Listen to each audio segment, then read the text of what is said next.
你有没有想过，为什么有些人在社交场合中总是能轻松掌控局面，而有些人却总是被动应对？其实，这背后隐藏着一种古老而强大的技巧——摄心术。这种技术并不是什么奇怪的魔法，而是一种通过巧妙的设计和引导，让对方在不知不觉中进入你的思维框架，从而达到你的目的。摄心术的核心在于打破对方的固有思维，让对方进入一种机械式反应的状态，会不自觉地按照你设定的路径行动，而不会过多思考。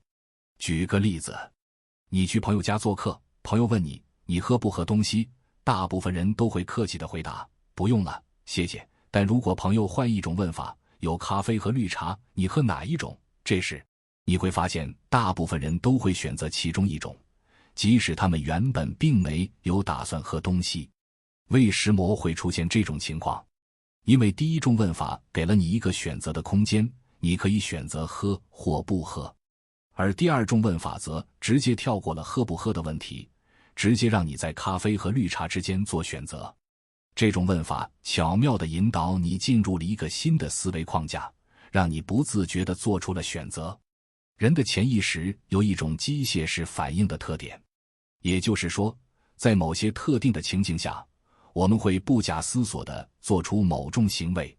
比如，你正在路上走着，突然有个人对你说，帮我拍张照，谢谢。大部分情况下，你会不自觉地接过相机，甚至在你反应过来之前，你已经按下了快门。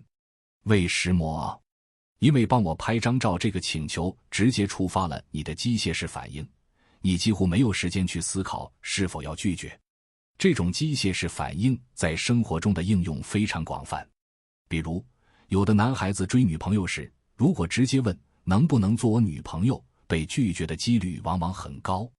但如果他换一种方式，比如在唱 K 或看电影时，突然抓住对方的手不放，成功率就会大大提升。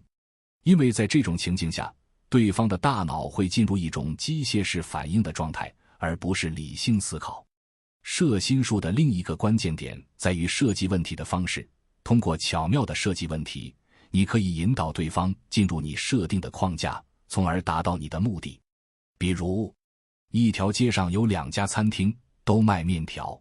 顾客进餐厅点餐时，服务员问，您需不需要加1个鸡蛋？结果很多顾客都说不用了。而在 B 餐厅，服务员是这样问的，请问您加1个鸡蛋还是加2个鸡蛋？结果大部分顾客都回答，加1个就好了。为什么 B 餐厅的成功率更高？因为餐厅的问法给了顾客一个选择的空间，他们可以选择加或不加。而 B 餐厅的问法则直接跳过了加不加的问题，直接让顾客在加1个和加2个之间做选择。这种问法巧妙地引导顾客进入了一个新的思维框架，让他们不自觉地选择了加1个。在销售中，摄心术的应用尤为重要。当顾客说太贵了时，不同的应对方式会带来截然不同的结果。比如，2个销售人员卖同样的产品，当顾客说太贵了时，销售人员回答，不贵呀，我们的产品品质很好，是因为好才贵呀。结果顾客走了。而 B 销售员则说，您是希望我们这个产品再便宜点，然后再能给您多一些礼品，对吗？顾客一下子懵了，说对呀。于是销售人员接着说，那我再申请帮您多打1个折扣，另外再送你1套礼品。结果顾客鬼使神差地买了这个产品。为什么 B 销售员的策略更有效？因为他没有直接反驳顾客的观点，而是通过提问引导顾客进入一个新的思维框架。当顾客说太贵了时， B 销售员没有解释为什么不贵，而是直接问，您是希望便宜点，还是多拿点礼品？这种问法让顾客的大脑进入了一种空白状态，他们不自觉地开始思考便宜和礼品的问题，而不是继续纠结于贵不贵。要成功运用摄心术，关键在于让对方进入一种能量最低点的状态。这种状态下，对方的大脑会处于一种空白、无防备的状态，更容易接受你的引导。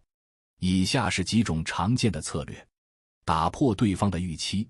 当对方的预期被打破时，他们的大脑会进入一种短暂的空白状态。比如，当顾客说太贵了时，如果你直接反驳，他们的防御机制会被启用。但如果你透过提问引导他们思考其他问题，他们的注意力就会被转移。设计封闭式问题。封闭式问题是指那些只能回答是或否，或者在有限选项中选择的问题。这种问题可以有效地引导对方进入你设定的框架。比如，您加1个鸡蛋还是加2个鸡蛋，就是一个典型的封闭式问题。制造紧迫感。当人们感到时间紧迫或机会有限时，他们更容易做出机械式反应。比如，销售人员常说，这是最后一件了，再不买就没了。这种话术可以有效地激发顾客的购买欲望。摄心术的本质是一种心理操控技术，如果使用不当，可能会对他人造成伤害。因此，在使用摄心术时，我们需要遵循以下原则：尊重对方的意愿。摄心术的目的是引导，而不是强迫。我们应该尊重对方的意愿，而不是透过操控来达到自己的目的。透明和诚实。